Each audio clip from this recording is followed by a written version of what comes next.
Bismillahirrohmanirrohim.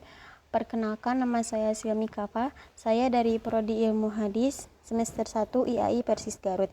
Di sini saya ingin mereview sebuah buku yang berjudul Syahadatain. Langsung saja masuk ke biografi buku. Judul buku Syahadatain, penulis Kiai Haji Entang Muhtar ZA, editor Ustadz Tiar Anwar Bahtiar, desain cover Ustadz Yudi Wahyudin. Di dalam buku ini memiliki beberapa pembahasan. Yang pertama, urgensi syahadatain. Yang kedua, la ilaha illallah. Yang ketiga, Muhammadur Rasulullah. Pembahasan yang pertama yaitu urgensi syahadatain. Kata syahadatain ini menunjukkan arti dua. Dalam kaidah bahasa Arab disebut tasniyah atau musanna. Sedangkan kata syahadat itu sendiri berarti kurang lebih persaksian. Jadi, kata syahadatain artinya dua macam persaksian. Syahadat yang pertama bersaksi bahwa tidak ada ilah yang wajib diibadati selain Allah. Maknanya, menetapkan Allah berdasarkan ilmu dan keimanan sebagai satu-satunya ilah yang wajib diibadati. Sedangkan syahadat yang kedua adalah bersaksi bahwa Muhammad adalah Rasul Allah.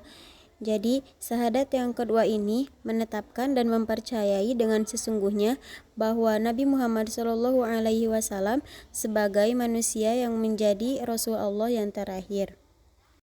Syahadatain juga merupakan dua elemen yang tidak bisa dipisahkan.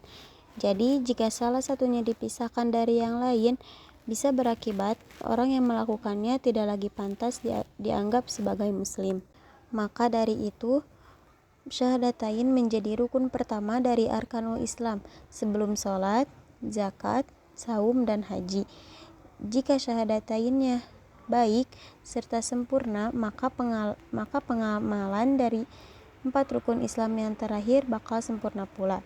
Tapi jika syahadatainnya batal dengan tidak mengakui bahwa Muhammad SAW sebagai Rasul terakhir, umpamanya pengamalan keempat rukun Islam yang terakhir itu juga otomatis bakalan batal.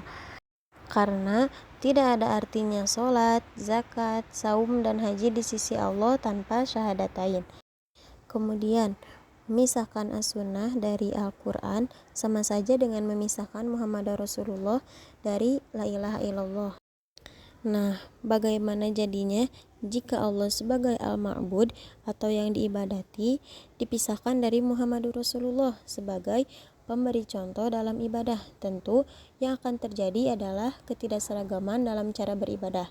Ketidakseragaman dalam cara beribadah hakikatnya adalah ketidakseragaman dalam akidah.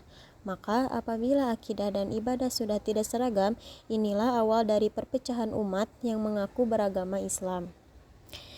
Jadi, jangan sekali-kali dipisahkan seperti dikatakan Rasulullah SAW dalam hadisnya yang diriwayatkan dari Imam At-Tirmidzi, yaitu man syahida alla ilaha illallah wa anna Muhammadar Rasulullah haramallahu nar, yang artinya barang siapa yang bersyahadat bahwa tidak ada ilah selain Allah dan bersyahadat maka sesungguhnya Muhammad itu Rasul Allah, maka Allah mengharamkan orang itu masuk neraka. Selanjutnya masuk kepada pembahasan yang kedua, yaitu la ilaha illallah. La ilaha illallah ini adalah elemen pertama dalam syahadatain yang sering kita artikan sebagai tiada Tuhan selain Allah.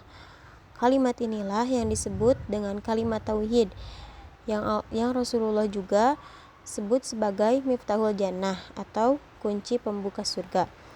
Dalam kalimat la ilaha illallah ini ada bagian yang disebut dengan nafi dan ada pula yang disebut isbat. Nafi artinya meniadakan atau menghilangkan, yang artinya dalam kalimat la ilaha illallah itu ada kata ilah yang bisa diartikan sebagai Tuhan. Selanjutnya isbat. Isbat artinya menetapkan atau mengadakan.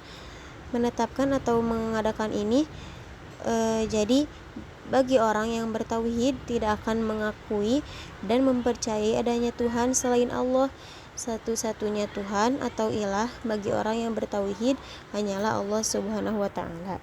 Pengertian ilah ini sangat luas, bukan sekedar patung dan berhala yang disembah oleh orang-orang jahiliyah pada masa Nabi Muhammad SAW, tetapi segala sesuatu yang bisa melupakan dan melalaikan kita dari zikrullah atau mengingat Allah.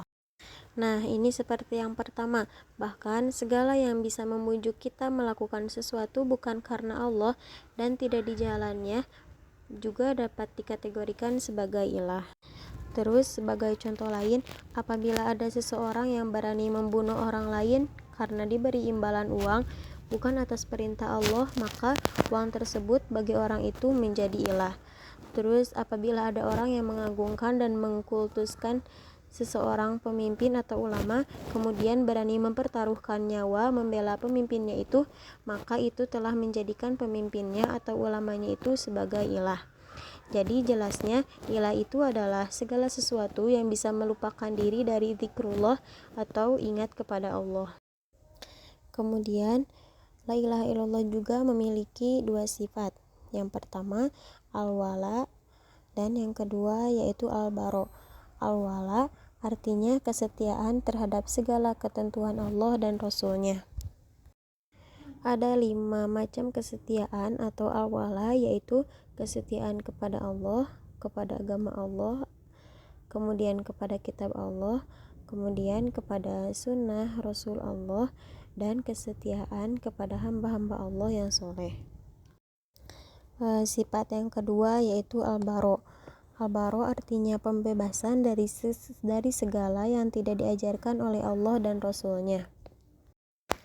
Al-baro ini memiliki segala keterikatan dan ketergantungan kepada selain Allah, bebas dari segala ajaran selain dari agama Allah, bebas dari segala pedoman hidup selain dari kitab Allah, bebas dari segala ikutan dan teladan selain dari Rasul Allah, dan bebas dari segala kepemimpinan selain dari orang-orang mukmin. Nah, kesetiaan dan kebebasan atau al-wala dan al-baro ini dua kata yang senantiasa harus berbarengan, walaupun pengertiannya berlawanan seperti hak dengan batil, ma'ruf dengan munkar, tauhid dengan syirik, dan sunnah dengan bid'ah. Selanjutnya masuk kepada pembahasan yang terakhir atau pembahasan yang ketiga, yaitu Muhammadur Rasulullah. Syahadat yang kedua dari syahadatain adalah anna Muhammadar Rasulullah, yang artinya sesungguhnya Muhammad itu adalah Rasul Allah. Mengimani Muhammadur Rasulullah merupakan bagian yang tak terpisahkan dari mengibadahi Allah sebagai satu-satunya ilah. Bahkan kemusliman dan kekafiran seseorang sangat bergantung pada keimanan kepada Muhammad sebagai Rasul Allah.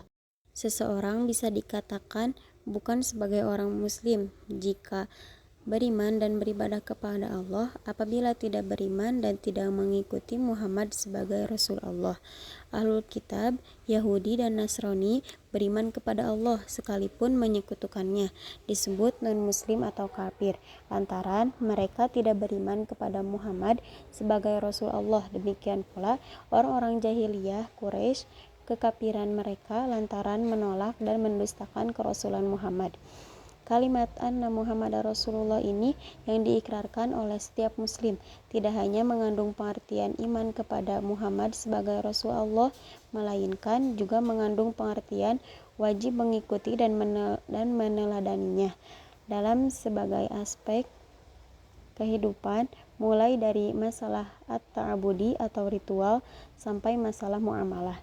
Allah Subhanahu wa Ta'ala memilih dan mengangkat Muhammad sebagai nabi dan rasulnya yang terakhir, merepresentasikan segala peran manusia, mulai dari sebagai hamba Allah yang rajin beribadah sampai sebagai presiden, panglima perang, hakim, dan kepala keluarga. Oleh karena itu, siapapun dan apapun peran yang dijalankan oleh seorang muslim hendaklah mengikuti dan meneladani Muhammad Rasulullah. Dijelaskan oleh Allah bahwa pada diri Rasulullah SAW terdapat perilaku yang baik untuk diteladani. Mungkin sekian yang bisa saya sampaikan, semoga bermanfaat dan dapat dipahami. serta mohon maaf apabila banyak kekurangan. Terima kasih atas perhatiannya. Syukron ala ihtimamikum. Wassalamualaikum warahmatullahi wabarakatuh.